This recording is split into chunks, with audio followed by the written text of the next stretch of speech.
Hello everyone, welcome to Jeet classes. My name is Jeet Sarkar. आज हम बात करने जा रहे हैं इलेक्ट्रॉन ट्रांसपोर्ट सिस्टम या electron transport chain. Okay, electron transport system जो होती है एक बहुत ही इम्पॉर्टेंट स्टेप्स होती है जिसमें कि एटीपी का प्रोडक्शन होता है। ओके, एटीपी का प्रोडक्शन किस बेस पे हम बोल रहे हैं, जैसे कि आप देखे हो कि ग्लाइकोलिसिस और क्रेब्स साइकिल में जितने भी NADH और FADH मॉलिक्यूल का प्रोडक्शन हुआ है या रिड्यूस हुआ है, उन सारे NADH और FADH मॉलिक्यूल का ऑक्सीडेशन इस इलेक्ट्रॉन ट्रांसपोर्ट सिस्टम में होने वाला है। और जब उस रिड्यूस NADH2 और FADH2 मॉलिक्यूल का ऑक्सीडेशन होगा तो उसमें से जितने भी इलेक्ट्रॉन निकलेंगे उसी इलेक्ट्रॉन को कैरी करने के लिए बहुत सारा कॉम्प्लेक्सेस लगा होता है, या आप बोल सकते हैं बहुत सारे सिस्टम्स इस माइटोकॉन्ड्रिया के इनर मेम्ब्रेन पे लगा होता है, जिसमें से होकर के इलेक्ट्रॉन का क्या होता है, ट्रांसपोर्टेशन होता है। इसीलिए इसका नाम रखा गया है इलेक्ट्रॉन ट्रांसपोर्ट सिस्टम या इलेक्ट्रॉन ट्रांसपोर्ट चेन। एक चेन के थ्रू क्या होता है, इलेक्ट्रॉन का मूवमेंट एक जगह से दूसरे जगह में होता है। माइटोकॉन्ड्रिया की जो स्ट्रक्चर होती है, सबसे पहले माइटोकॉन्ड्रिया की आउटर मेम्ब्रेन होती है, उसके बाद उसका इनर मेम्ब्रेन होती है, और लास्ट में क्या होता है, मैट्रिक्स होता है। तो आप देख सकते हो कि माइटोकॉन्ड्रिया का जो आउटर मेम्ब्रेन और इनर मेम्ब्रेन दोनों के बीच में क्या होता है, इंटर मेम्ब्रेन स्पेस होता है। इसका इंपॉर्टेंस समझेंगे आगे हम लोग। और उसके बाद इनर मेम्ब्रेन होती है, उसके बाद मैट्रिक्स होता है। ओके, जो मैट्रिक्स वाला पोर्शन होता है इसमें क्रेब्स साइकिल चलता है। ओके, तो इस तरीके से हम माइटोकॉन्ड्रिया को 3 पार्ट में बांट लिया है, inter membrane space, inner membrane और मैट्रिक्स। अब हम जानते हैं कि ग्लाइकोलिसिस और क्रेब्स साइकिल के थ्रू जितने भी NADH और FADH मॉलिक्यूल का रिडक्शन हुआ है या रिड्यूस हुआ है, उन सारे NADH और FADH मॉलिक्यूल का क्या होगा, ऑक्सीडेशन होगा। तो यहाँ पर जो इनर मेम्ब्रेन होती है इसमें बहुत सारे कॉम्प्लेक्सेस लगा होता है, जैसे कि आप देख सकते हो कॉम्प्लेक्स फर्स्ट जिसका नाम क्या है, NADH डिहाइड्रोजिनेज। दूसरा कॉम्प्लेक्स का नाम होता है सक्सिनेट डिहाइड्रोजिनेज। जो तीसरा कॉम्प्लेक्स होता है उसका नाम है साइटोक्रोम BC1 कॉम्प्लेक्स। चौथा जो कॉम्प्लेक्स होता है उसका नाम है साइटोक्रोम ऑक्सीडेज। और जो पांचवा कॉम्प्लेक्स होता है वो है ATP सिंथेस। लेकिन ATP सिंथेस कोई भी इलेक्ट्रॉन को कैरी नहीं करता है। जितना भी इलेक्ट्रॉन को कैरी करने वाले जो कॉम्प्लेक्सेस होते हैं वो है कॉम्प्लेक्स फर्स्ट, सेकंड, थर्ड और फोर्थ। तो किस तरीके से इस इलेक्ट्रॉन का मूवमेंट होगा उसको हम यहाँ पर देखते हैं। ओके, और ये एक रिडॉक्स सिस्टम होता है, इसमें रिडक्शन भी होता है और ऑक्सीडेशन भी होता है। यानी कि जो कॉम्प्लेक्सेस लगा हुआ है इसमें बहुत सारे प्रोटीन इन्वॉल्व होते हैं। ये जो प्रोटीन होते हैं ये इलेक्ट्रॉन को एक्सेप्ट करते हैं, फिर रिड्यूस होते हैं और फिर वापस से क्या हो जाता है, ऑक्सीडाइज हो जाता है, तो इलेक्ट्रॉन को फिर से वो रिलीज कर देते हैं। तो यहाँ पर इस तरीके से हम देखेंगे कि इलेक्ट्रॉन का मूवमेंट किस तरीके से होता है। ओके, पूरे ग्लाइकोलिसिस और क्रेब्स साइकिल में कहीं भी ऑक्सीजन का इन्वॉल्व नहीं देखा गया है। ये जो ऑक्सीजन, क्योंकि हम पढ़ते हैं कि रेस्पिरेशन जो होता है ऑक्सीजन के प्रेजेंस में होता है, लेकिन ऑक्सीजन ग्लाइकोलिसिस में भी नहीं देखने को मिला है और क्रेब्स साइकिल में भी देखने को नहीं मिला है। जो ऑक्सीजन मॉलिक्यूल होता है वो कहाँ पर देखने को मिलता है, ATS में देखने को मिलता है, जो कि मैट्रिक्स में होता है ऑक्सीजन। और ये जो ऑक्सीजन होता है, यही ऑक्सीजन क्या होता है, फाइनल जो इलेक्ट्रॉन होता है उसका फाइनल इलेक्ट्रॉन को ये कैरी करते हैं, रिसीव करते हैं और फिर किस में कन्वर्ट हो जाता है, वाटर मॉलिक्यूल में कन्वर्ट हो जाता है। तो इस तरीके से हम देखेंगे कि किस तरीके से इसका मैकेनिज्म चलता है। ओके, और अब यहाँ पर हम बात करेंगे ATP प्रोडक्शन के लिए। तो ATP प्रोडक्शन किस तरीके से होगा, ATP प्रोडक्शन जैसे कि हम इससे पहले बात किए हैं कि NADH जो होती है वो 2.5 मॉलिक्यूल ATP का प्रोडक्शन करता है, जो FADH मॉलिक्यूल होता है वो 1.5 मॉलिक्यूल ATP का प्रोडक्शन करता है। तो ये एक लॉजिकल और एक साइंटिफिक स्टडी के थ्रू ये पता चला है कि 2.5 और 1.5 ATP के मॉलिक्यूल का कैलकुलेशन किस तरीके से करेंगे, तो उसको हम यहाँ पर डिटेल से और कॉन्सेप्चुअली और लॉजिकली यहाँ पर समझेंगे। ओके, तो स्टार्ट करते हैं यहाँ पर कॉम्प्लेक्स फर्स्ट। तो यहाँ पर अब सबसे पहले हम देखेंगे कि कॉम्प्लेक्स फर्स्ट इसका काम क्या होता है। तो कॉम्प्लेक्स फर्स्ट में क्या होता है, इसमें जो एंजाइम लगा होता है वो है NADH डिहाइड्रोजिनेस एंजाइम। और NADH डिहाइड्रोजनेस एंजाइम, इस एंजाइम ये जो कॉम्प्लेक्स होता है, क्योंकि देखिए कॉम्प्लेक्स नाम इसलिए दिया गया है कि इसमें बहुत सारे क्लस्टर ऑफ प्रोटीन होता है। क्लस्टर ऑफ प्रोटीन मतलब बहुत सारे प्रोटीन इस कॉम्प्लेक्स में होती है। जैसे कि यहाँ पर FMN होता है, फ्लाविन मोनोन्यूक्लियोटाइड, ओके। उसके बाद आयरन सल्फर प्रोटीन, तो ये यहाँ पर फ्लाविन मोनोन्यूक्लियोटाइड और आयरन सल्फर प्रोटीन यहाँ पर प्रेजेंट होता है कॉम्प्लेक्स फर्स्ट में। तो जब यहाँ पर NADH2 का ऑक्सीडेशन होता है, ये एक रिड्यूस NADH2 होता है, जब NADH2 का ऑक्सीडेशन होता है तो ये प्रोटॉन और इलेक्ट्रॉन को रिलीज करते हैं। क्योंकि देखिए जो NADH2 होता है वो पेयर में इलेक्ट्रॉन को एक्सेप्ट करते हैं, और जब इसका ऑक्सीडेशन होगा तो पेयर में क्या करते हैं, इलेक्ट्रॉन को रिलीज करते हैं, ओके। तो जो 2 इलेक्ट्रॉन इस NADH2 से मिला है, इसी इलेक्ट्रॉन को एक्सेप्ट करेंगे FMN फ्लाविन मोनोन्यूक्लियोटाइड, और FMN रिड्यूस हो जाएगा, और फिर फ्लाविन मोनोन्यूक्लियोटाइड का क्या होगा, फिर से ऑक्सीडेशन होगा, तो ये फिर 2 इलेक्ट्रॉन को क्या करेंगे, रिलीज करेंगे, और फिर 2 इलेक्ट्रॉन को कौन लेंगे, आपका आयरन सल्फर। तो इस तरीके से जितने भी कॉम्प्लेक्सेस लगा हुआ है, सारे कॉम्प्लेक्सेस के अंदर बहुत सारे प्रोटीन लगा होता है, प्रोटीन होता है, जिसके वजह से यहाँ पर ये कॉम्प्लेक्सेस कहलाता है।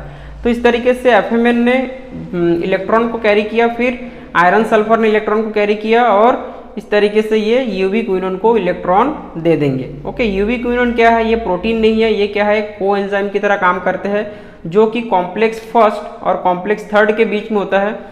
जिस भी इस 1 से लेकर के 3rd के बीच में जिस भी कॉम्प्लेक्स के पास क्या होगा, इलेक्ट्रॉन ज़्यादा होगा, वो इलेक्ट्रॉन कहाँ पर आएगा, यूवी क्विनोन के पास, और ये यूवी क्विनोन पूल बना लेते हैं। यूवी क्विनोन पूल का मतलब ये बहुत सारे इलेक्ट्रॉन को अपने पास कैरी करके रख सकते हैं, ओके। इसी तरीके से कॉम्प्लेक्स जो फर्स्ट होता है, ये 4 प्रोटॉन पंपिंग करने में करता है, या 4 प्रोटॉन पंपिंग करने की कैपेसिटी होती है कॉम्प्लेक्स नंबर फर्स्ट, ओके। तो इसको हम बाद में देखेंगे कि किस तरीके से होता है। अभी अब इतना याद रखिए कि जो कॉम्प्लेक्स फर्स्ट होता है वो 4 प्रोटॉन का पंपिंग करते हैं। उसके बाद हम देखेंगे कॉम्प्लेक्स सेकंड के बारे में, जो कि क्या है, सक्सिनेट डिहाइड्रोजनेस है। सक्सिनेट डिहाइड्रोजनेस क्या करता है, ये FADH2 का क्या करते हैं, ऑक्सीडेशन करते हैं, और FADH2 से जो इलेक्ट्रॉन निकलता है, उसी इलेक्ट्रॉन को फिर आयरन सल्फर जो प्रोटीन होता है वो एक्सेप्ट करते हैं, और आयरन सल्फर प्रोटीन से ये यूवी क्विनोन पूल में चला जाता है। जो यूवी क्विनोन होती है वो यूवी क्विनोल में चेंज होता है। एक्चुअल में यहाँ पर एक साइकिल चलता है जिसका नाम है क्यू साइकिल, उसको हम बाद में डिस्कस करेंगे। तो यहाँ पर जो यूवी क्विनोन होता है, ये UV quinone semi UV quinone में चेंज होता है, और फिर फाइनल यूवी क्विनोल में चेंज होता है, ओके। सेमी यूवी क्विनोन से ये यूवी क्विनोल में चेंज होता है। तो अब देखिए ये जैसे ये ऑक्सीडाइज स्टेज में है, और ये क्या है, रिड्यूस स्टेज में है। तो अब ये 2 इलेक्ट्रॉन और 2 प्रोटॉन को एक्सेप्ट करके क्या हो गया, देखिए ये मैट्रिक्स से 2 प्रोटॉन को लेके क्या हो गया, 2 इलेक्ट्रॉन को कैरी करके ये यूवी क्विनोल में चेंज हो चुका है। अब क्या होगा, जब इसका ऑक्सीडेशन होगा तो 2 प्रोटॉन को ये इंटरमेम्ब्रेन स्पेस पे क्या करेंगे, अभी हालांकि हम यहाँ पर दिखा नहीं रहे, लेकिन इसका मैकेनिज्म जब समझेंगे अलग से तो हम देखेंगे कि ये जो यूवी क्विनोल होती है, ये जब 2 इलेक्ट्रॉन को क्या करें, स्प्लिट करेंगे, तो स्प्लिट करने के साथ साथ ये 2 प्रोटॉन को कहाँ पर भेजेंगे, इंटरमेम्ब्रेन स्पेस पे, ओके। अब ये जब 2 इलेक्ट्रॉन को स्प्लिट करेंगे तो 1 इलेक्ट्रॉन को कैरी करेंगे आपका आयरन सल्फर, जो कि कॉम्प्लेक्स थर्ड का पार्ट है। कॉम्प्लेक्स थर्ड में जो प्रोटीन्स होते हैं वो होते हैं आपका साइटोक्रोम Bl और साइटोक्रोम BH। जो साइटोक्रोम जो प्रोटीन होती है वो Bl, मतलब इसमें साइटोक्रोम जो प्रोटीन होते हैं उसमें जो हीम ग्रुप होता है, तो हीम ग्रुप के क्या होते हैं, मॉलिकुलर वेट के हिसाब से हीम ग्रुप जो होता है उसके मॉलिकुलर, क्योंकि अलग अलग ये साइटोक्रोम Bl है, साइटोक्रोम BH है, इसमें जो हीम ग्रुप होता है अलग अलग होता है, तो हीम ग्रुप के मॉलिकुलर वेट के हिसाब से यहाँ पर नोमेनक्लेचर किया गया है। तो यहाँ पर साइटोक्रोम Bl और साइटोक्रोम BH। उसी तरीके से आयरन सल्फर प्रोटीन होता है, यहाँ पर साइटोक्रोम Bc1 प्रोटीन होता है। तो ये जितने भी सारे प्रोटीन है ये कॉम्प्लेक्स थर्ड का प्रोटीन है, ओके। अब ये काम कैसे करते हैं, देखिए 2 इलेक्ट्रॉन यहाँ से स्प्लिट हुआ है, 1 इलेक्ट्रॉन आयरन सल्फर प्रोटीन से फिर साइटोक्रोम C1 तक चला जाएगा। साइटोक्रोम C1 क्या करेंगे, इस इलेक्ट्रॉन को एक्सेप्ट करेंगे, और जो दूसरा इलेक्ट्रॉन होता है वो साइटोक्रोम Bl से होकर के साइटोक्रोम BH, और साइटोक्रोम BH से फिर वापस कहाँ पर जाएगा, वो यूवी क्विनोल या यूबिक्विनोन पूल में चला जाएगा। तो इस तरीके से यहाँ पर एक क्यू साइकिल चलता है, ये साइकिल लगातार चलते रहता है, क्योंकि यहाँ पर इलेक्ट्रॉन को इकट्ठा किया जाता है और ये क्या होता है, एक साइकिल के थ्रू यहाँ पर इलेक्ट्रॉन को इकट्ठा करके रख सकते हैं। ओके, अब देखेंगे हम ये और ये जो आपका कॉम्प्लेक्स थर्ड होता है, कॉम्प्लेक्स थर्ड भी क्या 4 प्रोटॉन पंपिंग करने का कैपेसिटी रखता है। इसमें भी 4 प्रोटीन करने की कैपेसिटी रखता है, जो कि मैट्रिक्स से कहाँ पर जाएगा, इंटरमेम्ब्रेन स्पेस पे। अब क्या होगा, जो साइटोक्रोम C1 है, साइटोक्रोम C1 से क्या होगा, ये साइटोक्रोम C जो ये क्या है, एक मोबाइल प्रोटीन होता है और ये कॉम्प्लेक्स थर्ड और फोर्थ के बीच में लगा रहता है। ये भी क्या कर सकता है, मूव कर सकता है। यानी कि साइटोक्रोम C क्या करता है, साइटोक्रोम 3 से इलेक्ट्रॉन लेकर के साइटोक्रोम 4 के पास जाता है और साइटोक्रोम 4 को इलेक्ट्रॉन डोनेट करता है।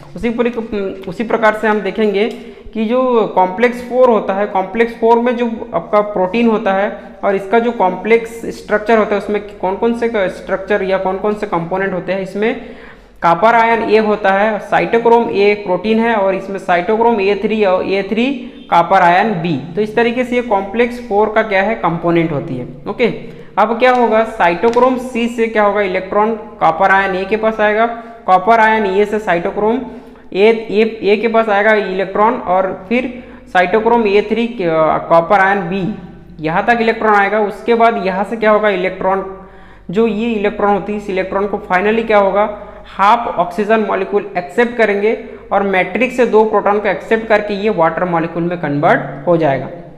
इसी तरीके से जो कॉम्प्लेक्स 4th होता है, वो 2 प्रोटॉन को मैट्रिक्स से इंटरमेम्ब्रेन स्पेस में पंपिंग करने की कैपेसिटी रखता है। ओके, तो ये हो गया overall electron carrier. Okay, total यहाँ पर 4 कॉम्प्लेक्सेस होती है जो क्या करता है, इलेक्ट्रॉन को एक्सेप्ट करता है और इलेक्ट्रॉन को एक जगह से दूसरी जगह पर ट्रांसपोर्ट करता है। तो ये हो गया इलेक्ट्रॉन वाली पोर्शन। अब हमको ये कैलकुलेशन करना है कि किस तरीके से इस इलेक्ट्रॉन सिस्टम में एटीपी का प्रोडक्शन होता है, उसका कॉन्सेप्ट हम समझेंगे। पहला कॉन्सेप्ट समझेंगे NADH2 के फेवर में और दूसरा कॉन्सेप्ट समझेंगे FADH के फेवर में। ओके, तो पहला कॉन्सेप्ट क्या होता है, NADH2, जिसमें क्या होगा, कॉम्प्लेक्स नंबर 1st और कॉम्प्लेक्स नंबर 2nd और कॉम्प्लेक्स नंबर 4th, ये तीनों कॉम्प्लेक्सेस क्या करता है, प्रोटॉन का पंपिंग करता है। आपका जो कॉम्प्लेक्स 2 है उसमें कोई भी प्रोटॉन का पंपिंग देखा नहीं गया है और ये कोई प्रोटॉन का पंपिंग नहीं करता है। प्रोटॉन का पंपिंग करने वाला होता है कॉम्प्लेक्स 1st, कॉम्प्लेक्स 3rd और कॉम्प्लेक्स 4th। तो इस तरीके से NADH2 के फेवर में तीनों कॉम्प्लेक्स को काउंट करना होगा, क्योंकि कॉम्प्लेक्स 1 से स्टार्ट है प्रोटॉन का पंपिंग और यहाँ से क्या होगा, 4th तक हमको काउंट करना है।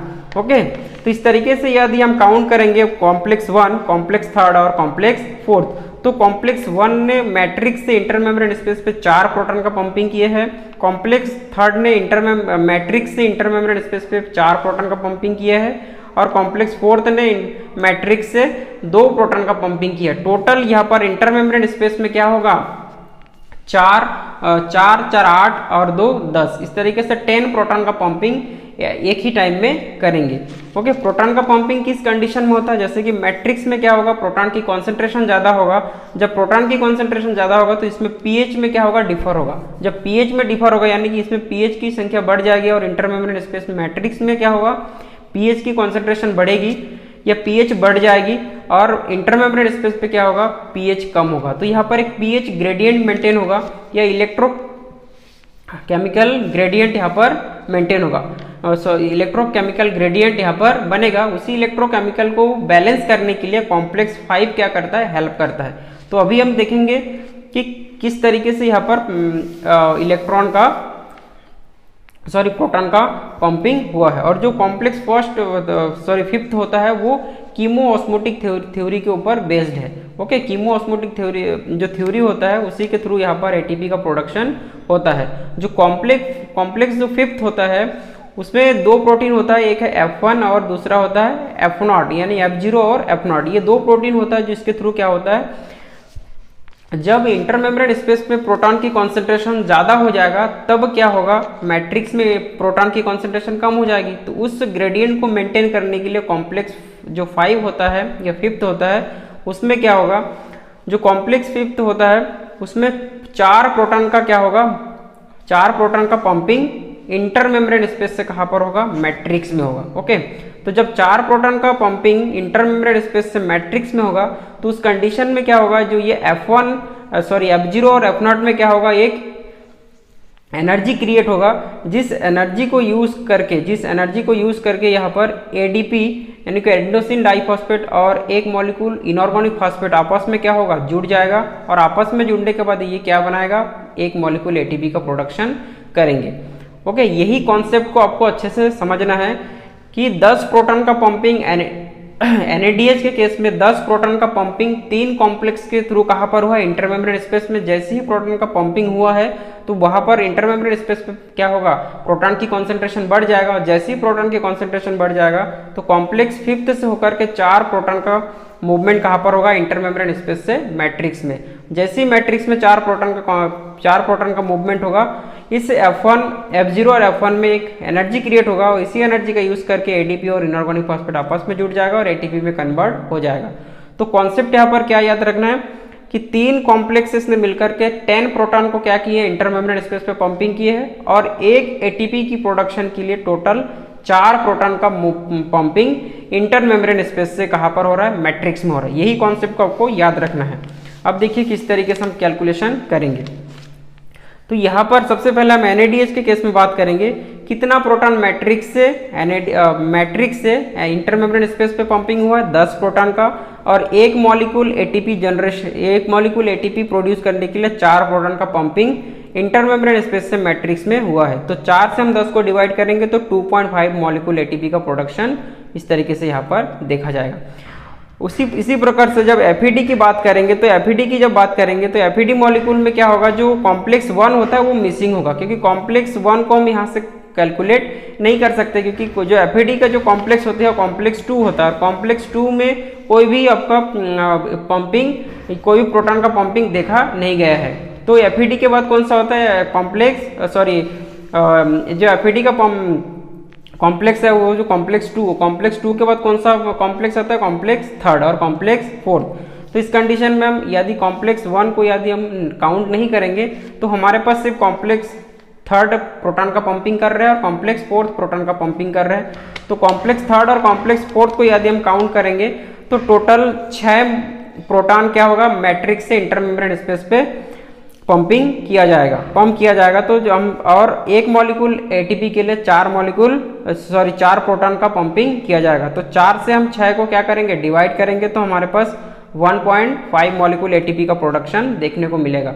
तो ये है लॉजिक और ये है कॉन्सेप्चुअल स्टडी, जो कि साइंटिफिक स्टडी है ATP का कैलकुलेशन करने के लिए। तो इस प्रकार से हम कैलकुलेशन कर सकते हैं NADH और FADH का।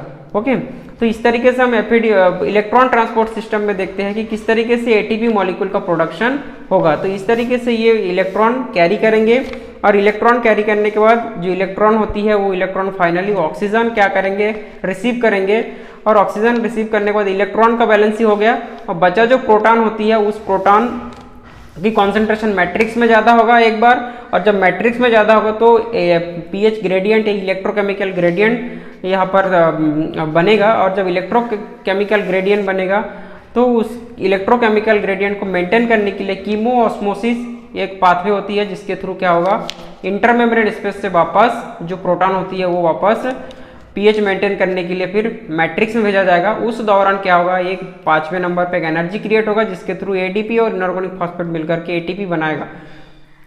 तो इस कॉन्सेप्ट को यूज करके हम ATP का कैलकुलेशन करते हैं कि एक मॉलिक्यूल ग्लूकोज का ऑक्सीडेशन से कितने मॉलिक्यूल ATP बनता है। तो ग्लाइकोलिसिस और क्रेब्स साइकिल में जितने भी NADH और FADH मॉलिक्यूल बना होगा, तो ये सारे तो उस FAD और उस NAD के केस में FAD और NAD के केस में 2.5 और FAD के केस में 1.5 ATP की तो कैलकुलेशन करके हम निकाल सकते हैं कि एक मॉलिक्यूल ग्लूकोज से कितने मॉलिक्यूल ATP का प्रोडक्शन होगा। तो ये हो गया है electron transport system. Okay, I hope कि आपको ये वीडियो समझ में आया होगा। यदि आपको वीडियो अच्छा लगा होगा तो आप लाइक, शेयर और कमेंट जरूर करें। Thank you.